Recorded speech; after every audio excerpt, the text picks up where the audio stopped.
Bonsoir, bonjour, ça dépend à l'heure au beaucoup tibiso, mais surtout shalom.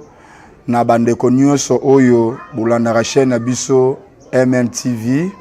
Mais ba o bazora biso ba captera biso à partir à PVTV, notre chaîne P de Vainqueur télévision. To pesi binombo te na kombo na Yesu Masia, tozo ndimisa maete boza malamu na ngolo nzambe. Pona bato bazunga ba liboso, comme on a évangéliste Dieu Maxime Muzola. Na zali prédicateur ya bonne nouvelle, naza pasteur awa place tozali na église P de Vainqueur. Na pesi merci na bandeko nyonso balinga biso o bazo benga de partout place ovandi place o lingo capter message na biso ya mokolo lelo.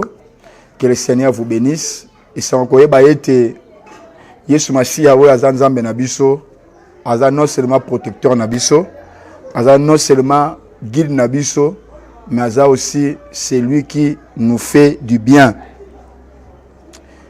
L'eau na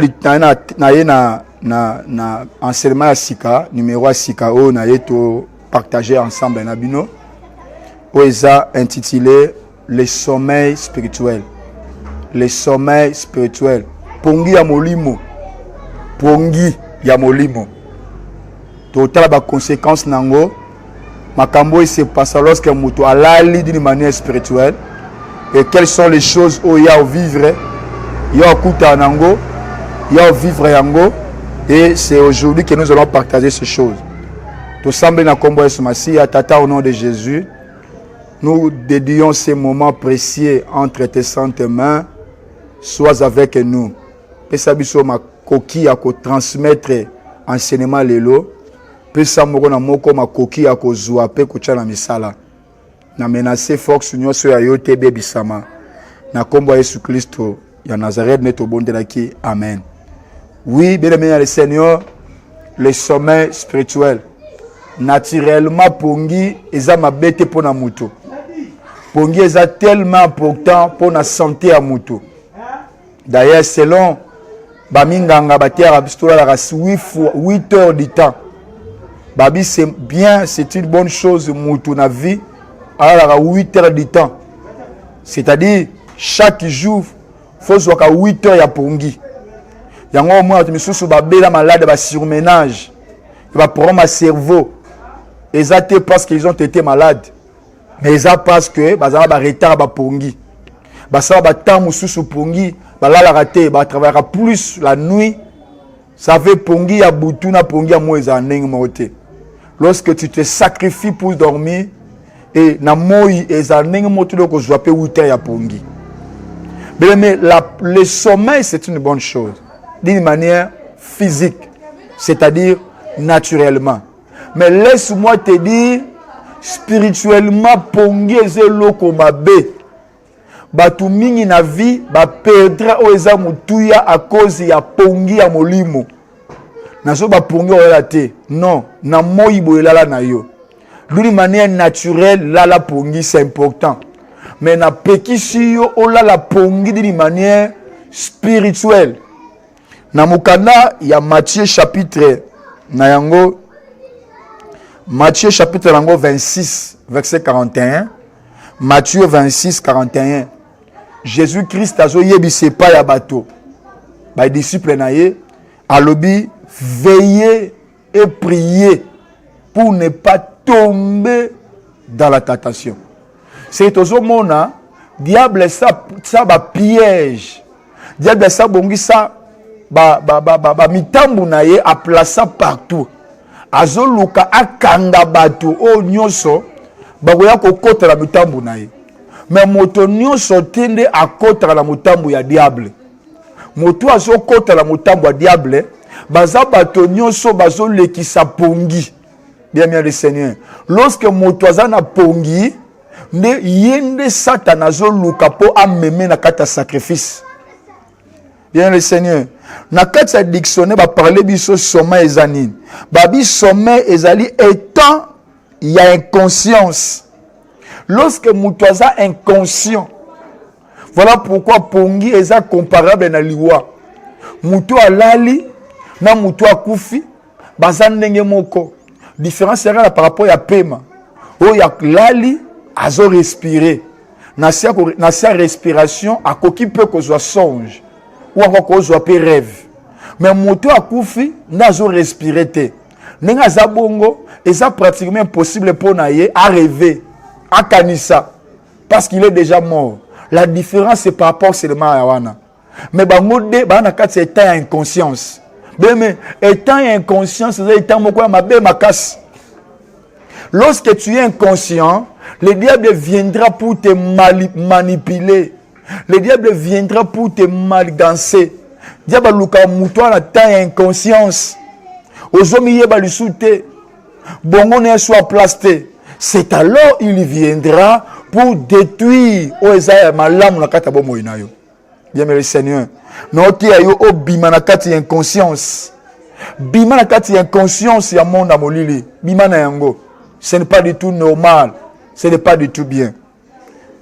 Tout à Mukanda, il y a 1 Roi chapitre 3 verset 16. Tina C.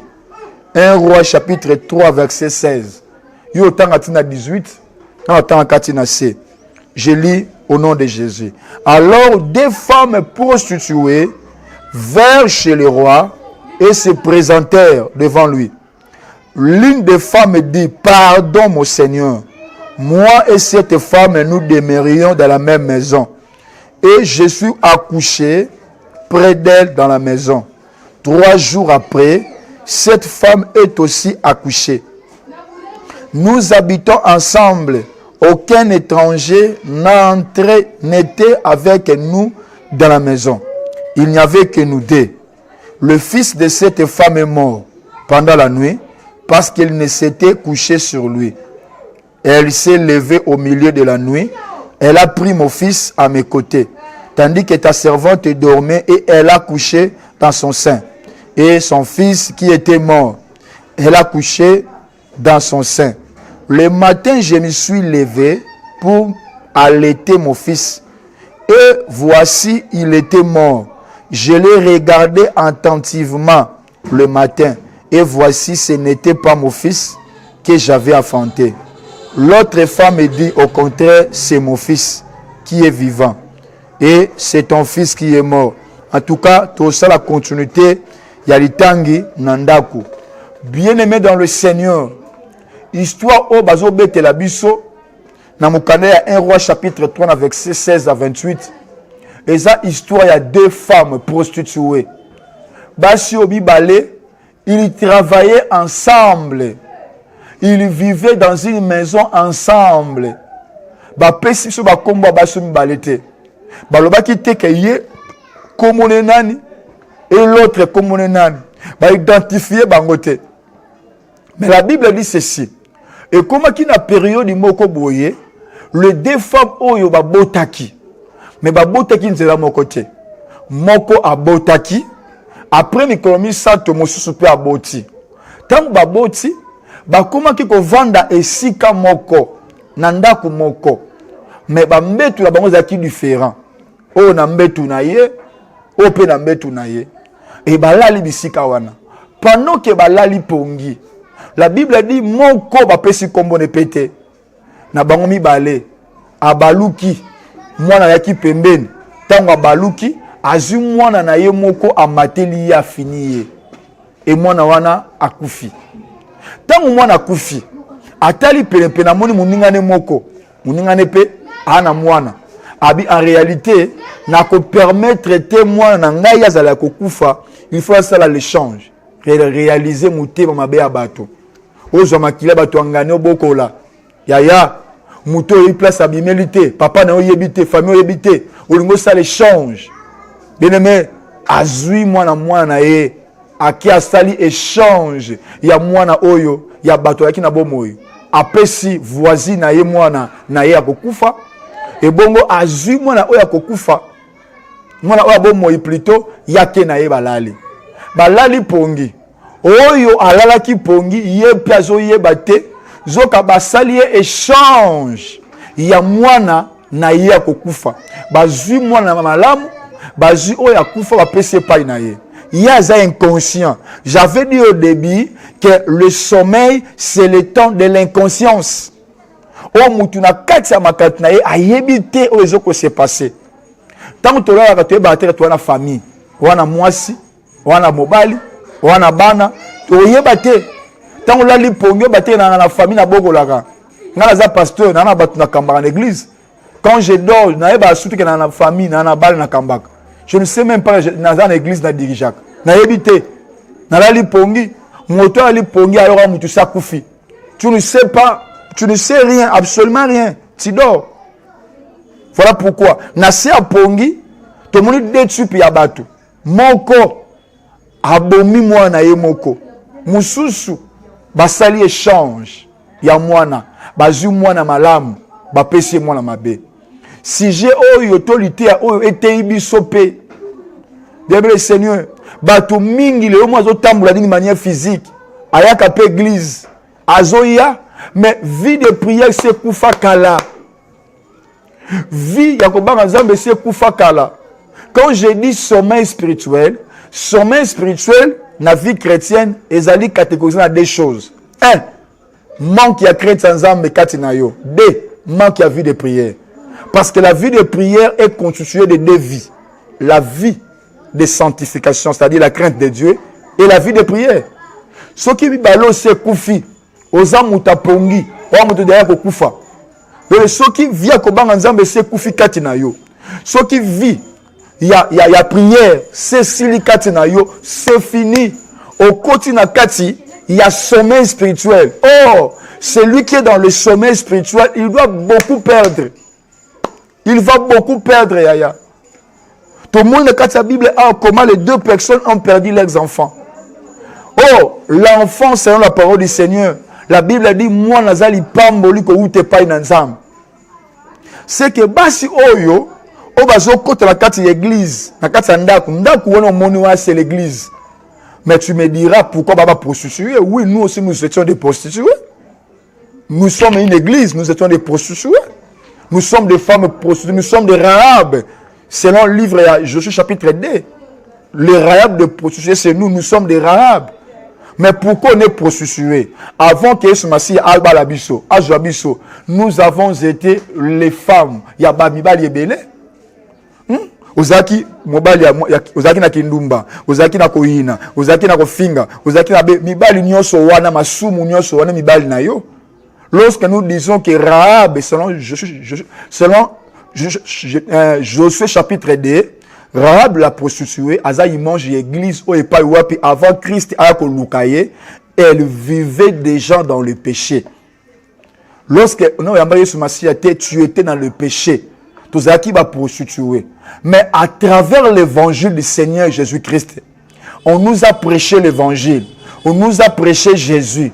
On nous a prêché la parole de Dieu. Il y a nous permettre, nous qui étions les prostituées, l'église. La maison que nous avons, c'est une église où les deux femmes bakoti. L'isolo yo et l'autre sabiso en réalité ce qui se passe dans l'église nabiso. Alors les deux femmes bazokota, ils mangent des types de personnes. Moko aza chrétien, mususu a un faux chrétien, ou bien la distraction, ou bien un sorcier. Ou bien mais les deux femmes se retrouvent dans une église en train de prier. Mais pendant qu'elles étaient dans l'église, les deux ont reçu la sémence. Parce que dans cette église, Jésus-Christ est notre mari. Ce qui le balanzambe est tout yo. Ozena mokili, oye pa Yesu Masia. Ce qui oye, au recevoir promesse, au recevoir parole de Dieu. Cette promesse-là est comme le coup la zemi katinayo. Zemi oyo etalisi biso promesse au bango bayambi. Mais ceux qui oboti ezali accomplissement yali pamboli oyo Yesu Masiya notre mari apese pa ina biso. Donc so moni mutu en église ayaki piéton akomi na mutuka ezali résultat ya promesse ya zemi oyo Yesu Masiya apesa kiye mais eko s'accomplir c'est-à-dire enfanter aboti. Et les deux femmes aussi baboti. Mais réalisé à cause de pongi, sommeil spirituel. Yaya. Boni ba baby ça et bien la vie à cause de pongi. Pongi oyo yaya. Vie de prière c'est kita. Misuba la rasulu ba balié a commis marié à négliger vie de prière. Moussou zasou ba balié à tiki vie chrétienne. Moussou sera voyager à en Afrique, à Kata na Suède, à Bossani vie de prière, à Bossani Kobanga Nzambe. Il y a combien de fois tu négliges la prière? Tu étais chrétien quand tu étais en Afrique. Comment tu as abandonné Jésus là où tu es? Combien de personnes ensemble la lisouté? Na Lukasu Nzambete, na Kipasu Mama Nzambete. Comment tu négliges? Obo sera que semence yo zanango mwana obo tu wana okoyiko boma yango mwana za il mange il y a semence il mange ya promesse oyo boti il mange il y a accomplissement bilata o komi na bomo ina yo soki le boti parce que nzamba la ki yo mwana pesi yo mwana eza semence ya lizemi sur le bali nzamba la ko libala pesi yo libala yango eza semence ya l'accomplissement. Lorsque vous voyagez qui place aux alliés au moins parce que Dieu t'avait promis et Dieu a réalisé. Mais le problème est alliés seulement qu'on vive l'accomplissement de la canaille. Mais le problème est alliés comment protéger, comment gérer ta bénédiction. Les hommes sont bandaka likolo makas ba mataka mais aujourd'hui ba nassé. Misu bazwaka vie, bazalaka bien. Mbongo yakelo ko pamba. Il vivait une merveilleuse vie. Mais aujourd'hui, bah, quoi par cœur. Mais pourquoi quoi par cœur? Parce qu'ils ont négligé la vie de prière. Ils étaient plongés dans un profond sommeil d'une manière spirituelle. Lorsque la pongi à molimo, lorsque tu ne fais pas qu'à la prière, tu ne fais pas qu'à la vie chrétienne, tu vas tuer ta propre bénédiction. Moni moi si oh, yemo kwa aboma lipambo na ye. Abalu kiti a étouffé moi na yemoko. Bien le Seigneur.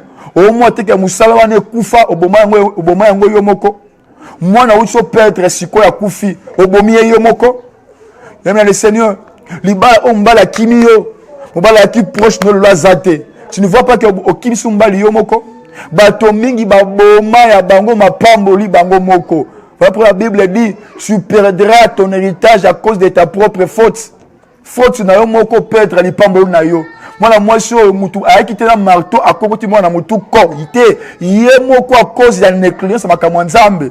Laisse-moi te dire na so mabalikambo diable ko permettre to sekana vie.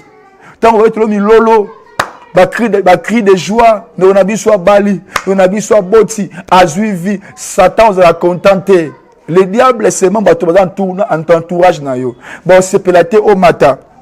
Bon, c'est plateau évolué. Bon, c'est plateau zanesengo. Ils seront là en train de compliquer ta vie. Il y a mon iso passe. Raison pour laquelle c'est important pour nayo. Bien le Seigneur, vous allez éveiller d'une manière spirituelle.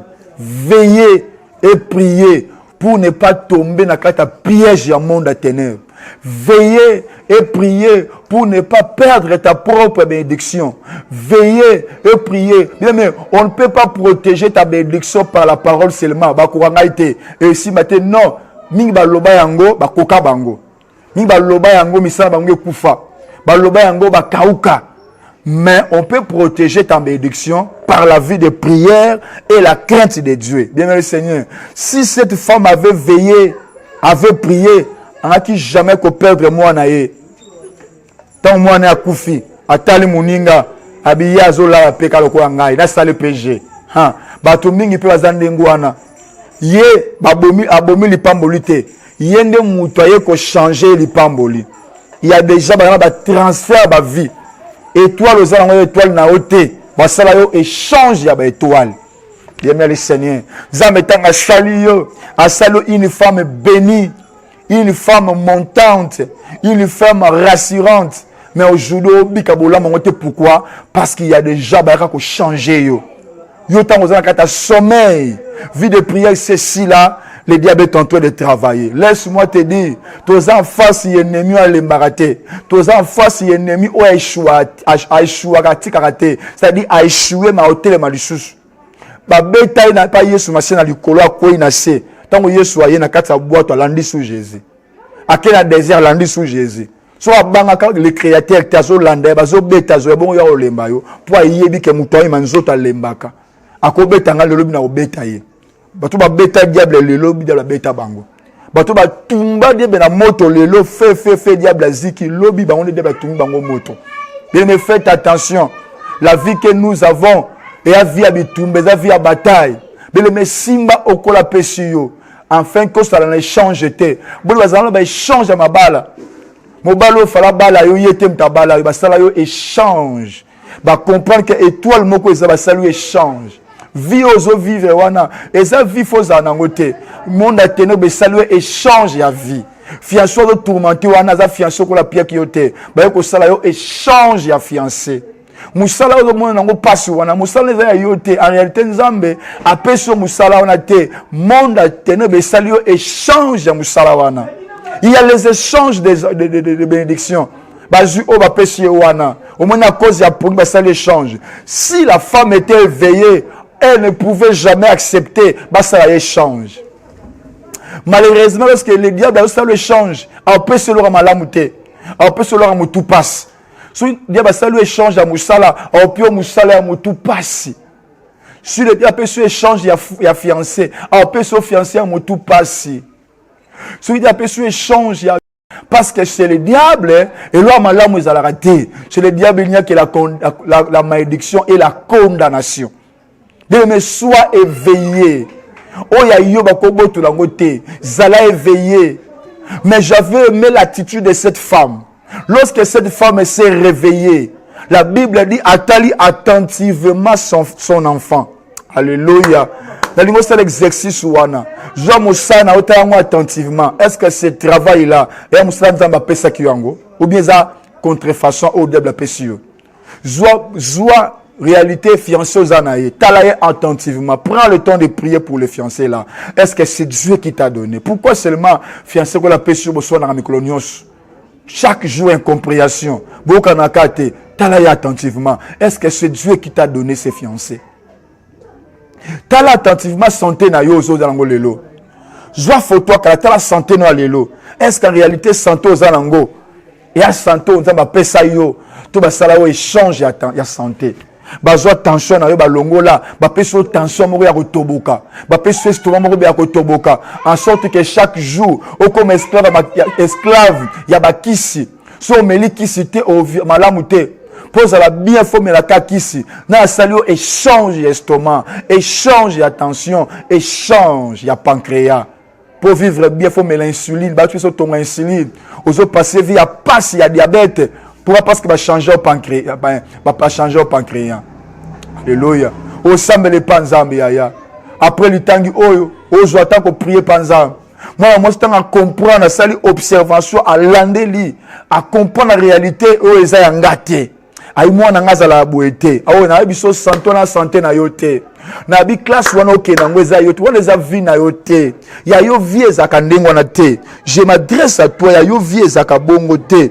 Il faut comprendre pour la motiver. Ce n'est pas ta propre vie. La femme a dit non à l'amour qui elle s'est élevée à l'amour sin de kona habita la moino malam moi no azayangate oh moi ya yo habité moi non azayangate moi ngala ki boete. Alléluia. Santé on ezaki bongote na 2021 na 2019 santé ezaki bongote. Lo ba biso na problème ba rein qui t'a dit ça? On a problème estomac qui t'a dit ça? On a problème je ne sais pas cancer qui t'a dit cela? Santé ezaki bongote. Ba saluer échange ya santé. Lo ba ko zongi sa santé non na état normal. Mutaro yibwa ngwa zate. Alléluia. Abisi ndekona moi sabi en tout cas ndekona ngai ba jeter. Moi no simbi ya bomo inde ngai. Oya yo ya kokufa habite tete. Moi na ngabi. Cette fois-ci fona même likambo par roi. C'est ça une femme déterminée. Il y a des moments il faut le likambo par roi. Et le roi c'est qui? Salomon. Oh Salomon veut dire la paix. Le prince de paix. Or, le véritable prince de paix, c'est Jésus-Christ de Nazareth. Le seul qui donne la paix que le monde n'a jamais donnée. Bah, il n'est pas mon konzi. Qu'est-ce qui ne va pas? Abi, demande à cette femme. Moi, non, assimé, moi, nangai. Il y a zui, moi, na ya boma ki na butu. Azo salaye échange pas nangai. Non, mais même requête ne pas nzambe, le véritable roi. Le Cambodge tungiswana même ne pas nzambe, le véritable roi. Inutile de s'inquiéter, de te poser des questions. Seigneur, pourquoi seulement moi? Non, ne te pose plus de questions. Amène ton problème chez le roi. Il n'y a que lui qui peut tracer les choses, qui peut tracer ce problème.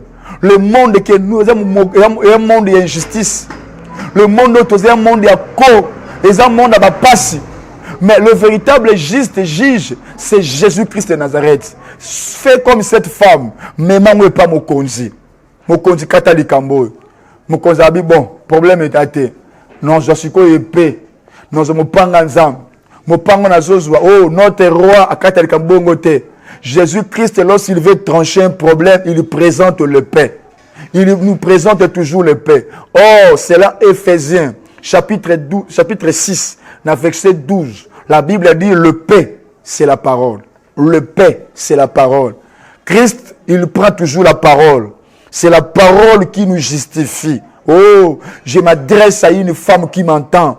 Nabi Zambo zo sambela Zambo ko luka a otelemisa mopanga na ye moto no so kompleka ka vi na yo abumbisa ka ba na yo alingaka yo souffrir olela oya yiba santé na yo mopanga nzambe ko teleme ko kapta likambo na yo na kombo na Yesu Masia il utilise avant sa famille on l'a pas noko onoko tali comme na zo mona non oyebi etada manoko na binote ni à papa la bino yebi angote. Ne pleurez pas devant le monde spirituel.